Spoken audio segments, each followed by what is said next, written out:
I love how this looks. Like, if I could go into Thanksgiving like this, I would. Like, I don't know. I just love it. I feel like the pigeon from Blue. I feel like the bird from Blue. You know, the bird from Rio. I feel like the bird from Rio.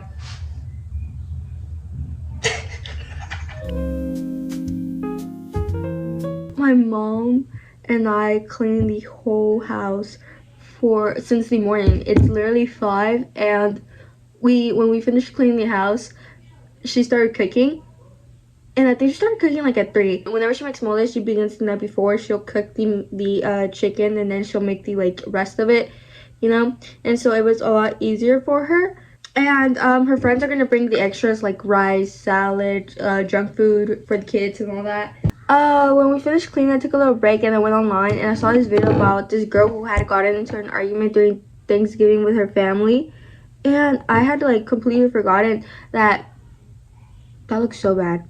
I had completely forgotten that people have issues during Thanksgiving, like it's a war zone, you know? And that reminds me, this would be the 2nd year without my grandma during Thanksgiving, and I don't know how to feel, honestly, because my grandma, it was such a struggle. It was such a struggle. It was such a struggle having her over. She was always causing an issue. She was always belittling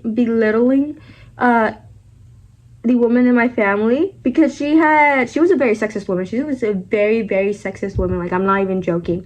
And it's weird because she's a woman. How are you gonna be sexist? How are you gonna say that women should be below men when you're a woman as well? Like, what? And it was an issue because I got to the age where I just didn't care anymore that she was my grandma, and I was like, you can't be saying that, you know, like this is awful of you, blah blah blah blah.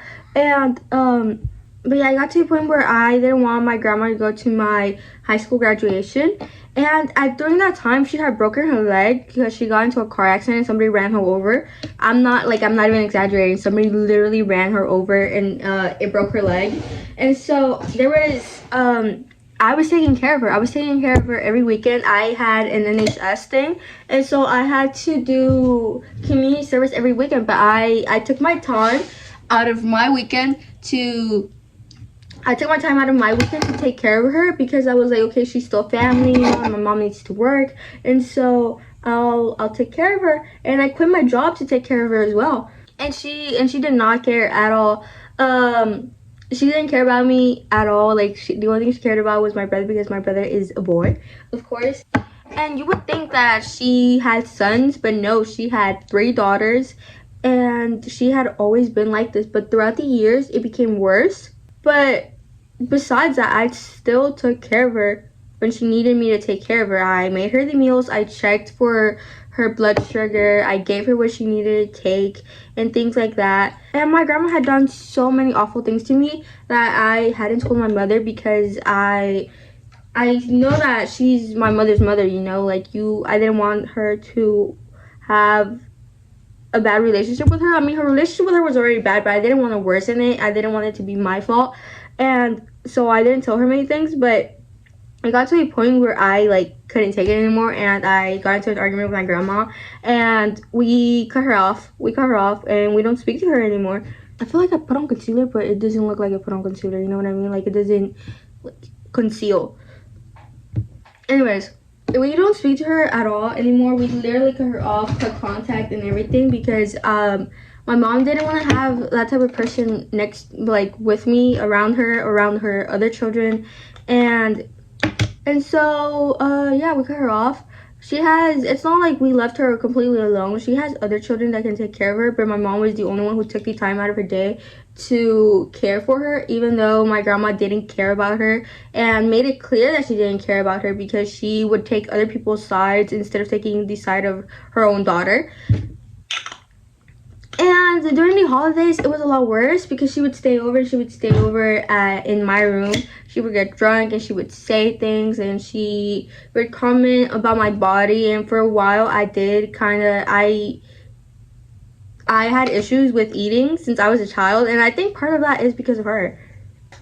And I know that my brother misses her completely, and I know that my brother misses her so much, but he doesn't know the full extent of the situation, and he's not blaming anybody for it. He knows how my grandma was and how like awful she was to everybody, because she was mean to him sometimes as well. And after she left, he hasn't gotten sick as much as he used to, because my brother was a very sick child, and after she left, he gets a couple of colds, but it's not like every month how he used to be, which I think that's a sign.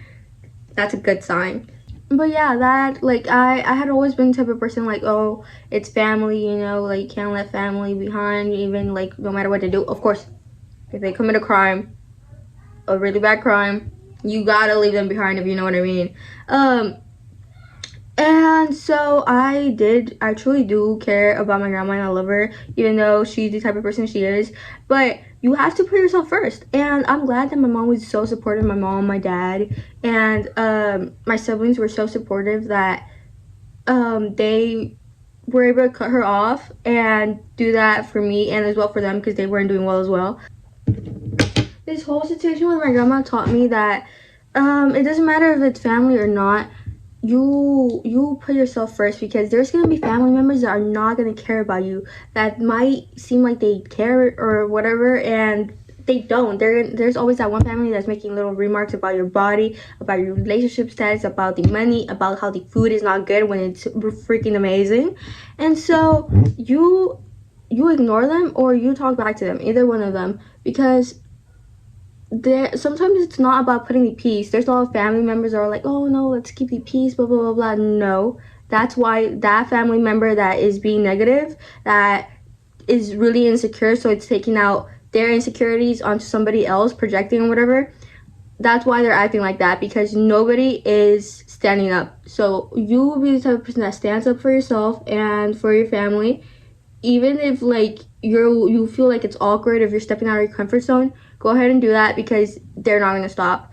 There's a lot of moms out there who are awful to their daughters and to their sons, and sometimes even if it's your mom, you just got to step away, you got to distance yourself. And I've been so blessed that my mom has been so supportive, who loves me and cares about me and puts me first, that I forget that there's mothers out there that are awful, you know.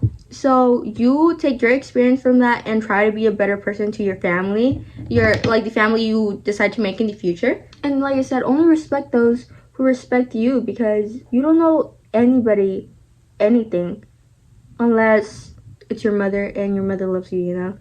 And of course, surround yourself around people that will make you better, who will push you forward and not stun your growth, and that will grow with you, you know.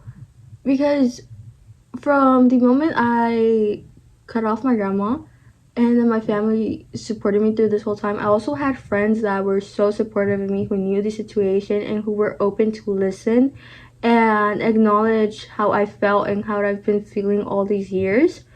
And I am truly so grateful for them, because I do love the support that my family gives me, but that extra support, I feel like it has helped me like heal a lot faster. And of course, if you surround yourself around hate and negativity, that is going to take a toll around yourself. It's going to take a toll to your body, it's going to take a toll to your mental health. And if you have children, it's going to affect your children indirectly, if you like it or not.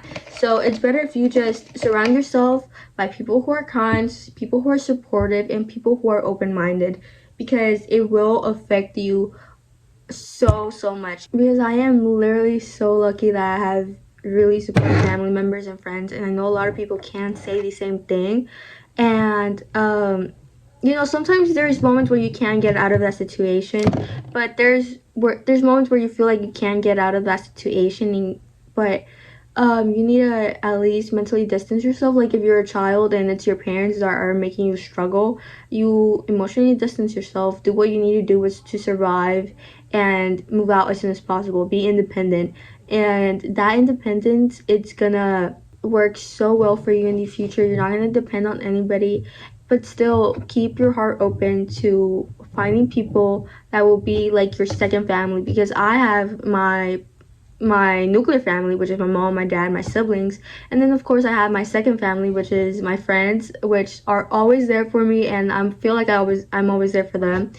And so you try to do the best that you can to be happy in life, because of course this is the only one you really have. So okay, so before I go, I'm gonna apply some mousse to my hair, and I'm gonna add some perfume and do whatever retouches that I need to retouch.